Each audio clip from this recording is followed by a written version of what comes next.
샬롬, 말씀 읽어주는 김기훈 목사입니다. 오늘도 기대하는 마음과 사모하는 마음을 가지고 하나님의 말씀 함께 읽겠습니다. 사사기 8장 1절부터 21절까지의 말씀입니다. 그때 에브라임 사람들이 기드온에게 말했다. 당신이 미디안과 싸우러 나갈 때에 어찌하여 우리를 부르지 않고 이 일에서 제외시켰소? 그들은 잔뜩 화가 난 상태였다. 그러자 기드온이 대답했다. 내가 한 일이 여러분이 한 일과 비교가 되겠습니까? 에브라임이 주워 모은 이삭이 아비에셀이 수확한 포도보다 낫지 않습니까? 하나님께서 미디안의 지휘관 오렙과 스앱을 여러분의 손에 넘겨주셨습니다. 그러니 내가 한 일이 여러분의 한 일에 비교나 되겠습니까?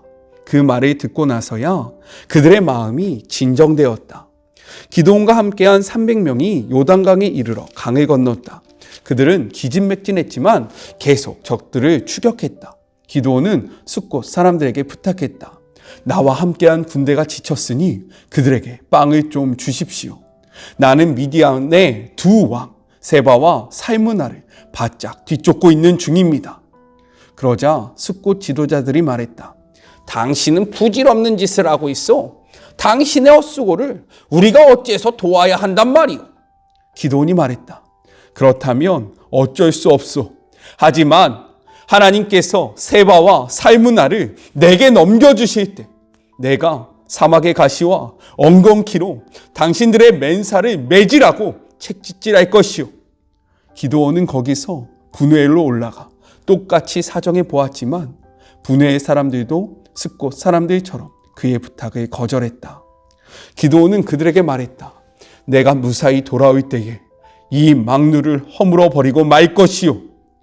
세바와 살무나는 약 15개 부대의 병력과 함께 갈골에 있었는데 동쪽 사람들의 남은 병력은 그것이 전부였다. 그들은 이미 군사 120개 부대를 잃었다. 기드온이 노바와 욥부와 동쪽의 대상로를 따라 올라가서 무방비 상태의 진을 공격했다. 세바와 살무나가 도망쳤지만 기드온이 추격하여 미디안의 두 왕을 사로잡았다. 온 진이 공포에 휩싸였다.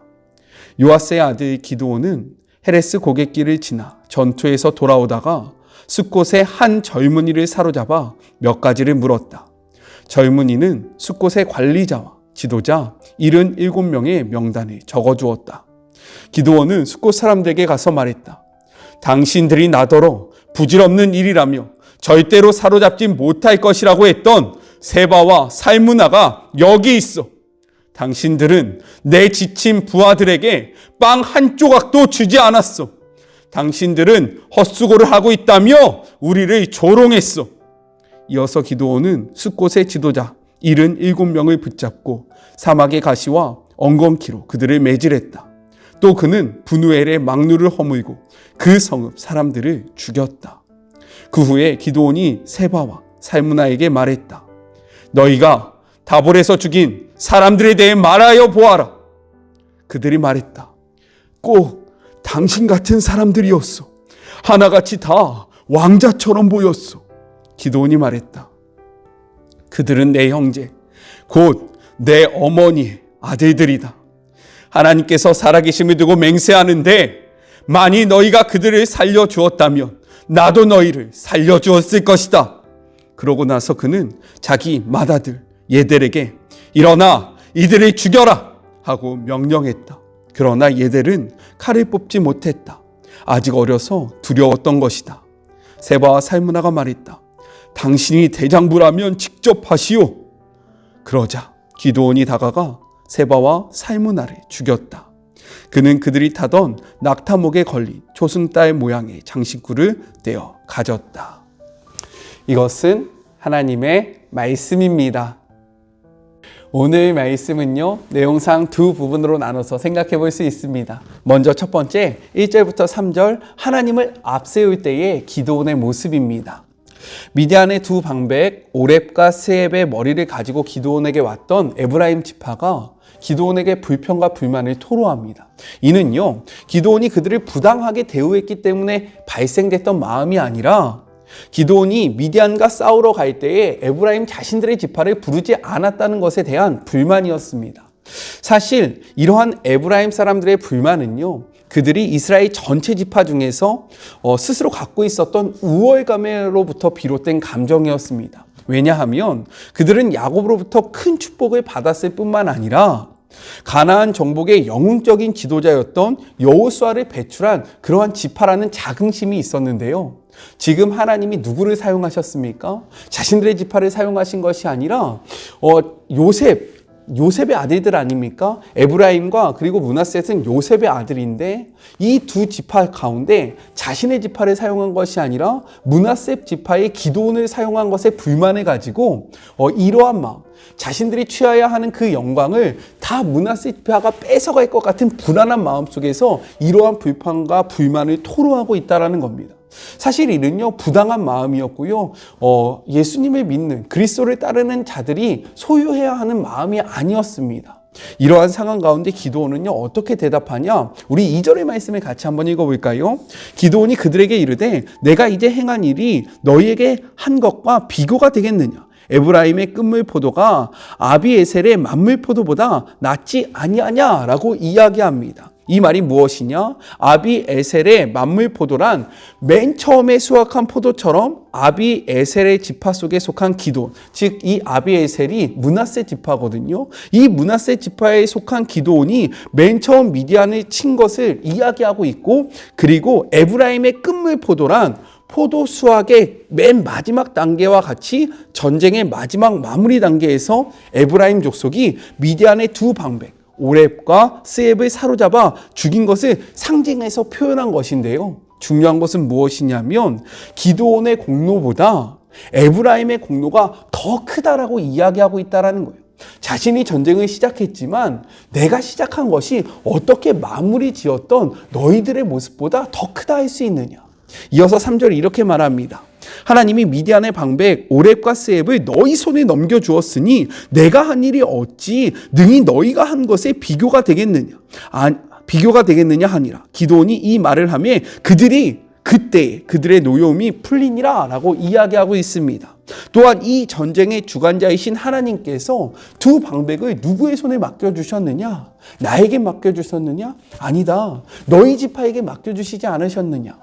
이 전쟁은 하나님의 전쟁인데 하나님이 나를 선택하여 전쟁을 일으키셨지만 마지막을 누구를 통해서 이루었느냐? 가장 중요한 결말을 너희의 손으로 이루지 않았느냐라고 이야기하면서요, 자신을 높인 것이 아니라 하나님을 높이고 하나님께서 너희를 사용하셨다라고 이야기하면서 그들을 높였다라는 겁니다. 그 결과가 무엇입니까? 에브라임의 노여움이 그때서야 풀리게 되었다라고 성경은 이야기를 하고 있는 거예요. 이는 자칫 큰 분쟁과 갈등을 양상시킬 수 있었던 상황에서 기드온이 자신을 높이지 않고 하나님의 주권을 인정하고 하나님이 사용하신 그러한 사람들을 높임으로 말미암아 이 갈등이 사라졌다는 거예요. 성경은요, 이렇게 이야기하고 있습니다. 고린도후서 5장 18절의 말씀이에요. 모든 것이 하나님께로부터 났으며 그가 그리스도로 말미암아 우리를 자기와 화목하게 하시고 또 우리에게 화목케 하는 직분을 주셨으니 라고 이야기합니다. 이 모든 것이 하나님의 뜻 안에 있었고 하나님의 계획하심 안에 이루어졌다. 하나님을 먼저 높여드릴 때에 우리는 어떻게 됩니까? 그리스도와 화목하게 되고 이러한 화목으로 말미암아 우리가 있는 곳에서 화목하게 하는 직분을 감당할 수 있다라고 이야기하는데요. 지금 기드온이요, 이러한 화목케 하는 직분을 감당하고 있음을 우리는 확인할 수 있는 거예요. 어떻게 할 때에? 자신을 높이는 것이 아니라 하나님을 높일 때에 우리는 화목케 하는 축복의 통로의 역할을 감당할 수 있다는 겁니다.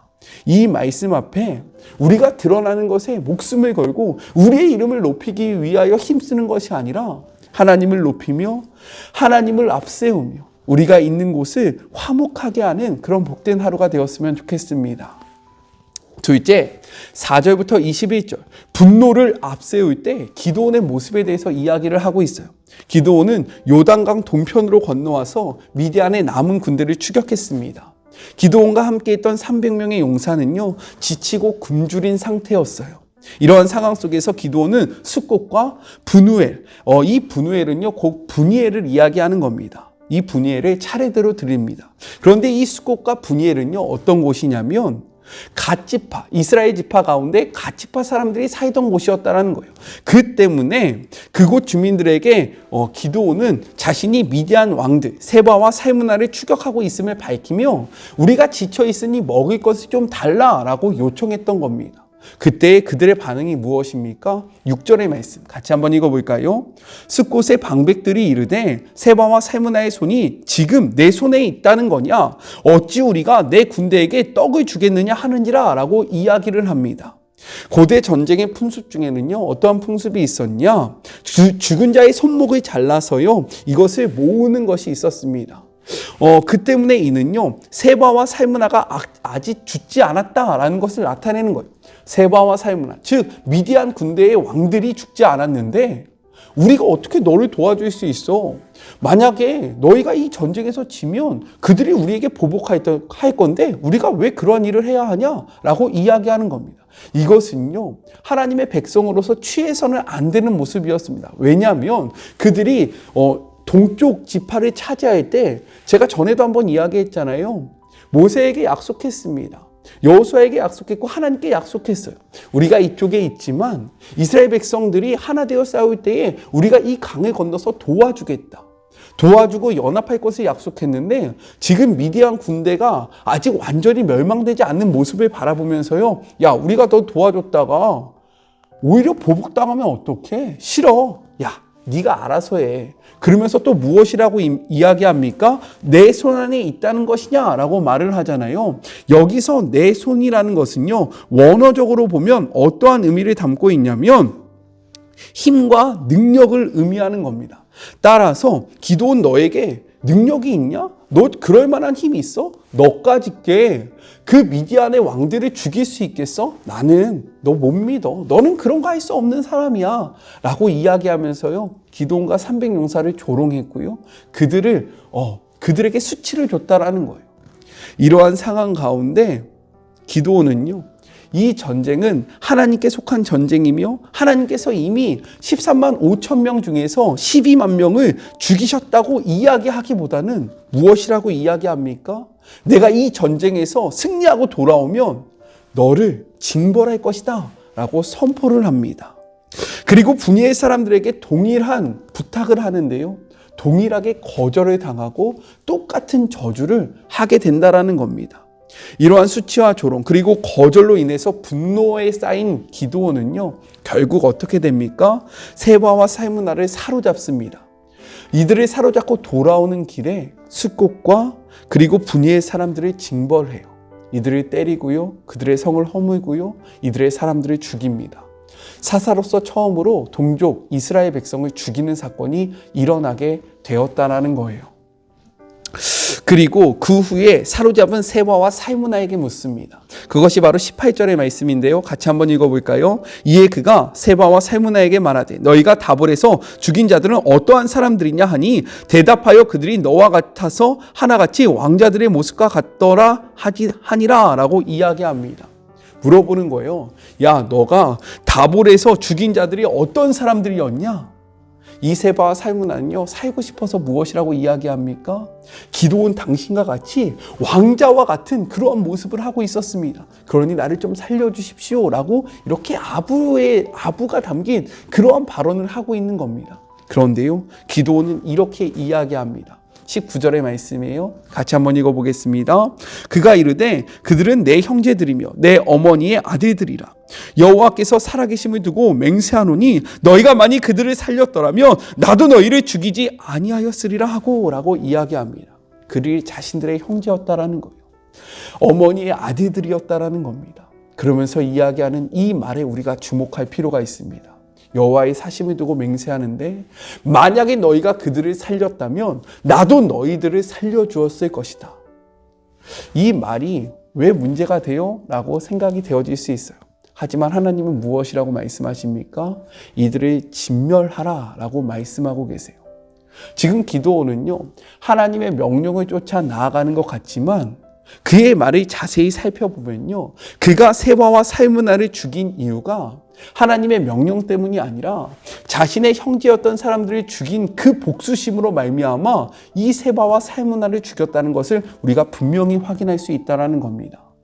하나님의 명령을 쫓아 살아가는 것 같지만 그는요, 자신의 증오와 자신의 분노, 자신의 동족을 죽인, 자신의 형제를 죽인 그 분노로 말미암아 지금 이들을 죽이겠다라고 선포하고 있는 거예요.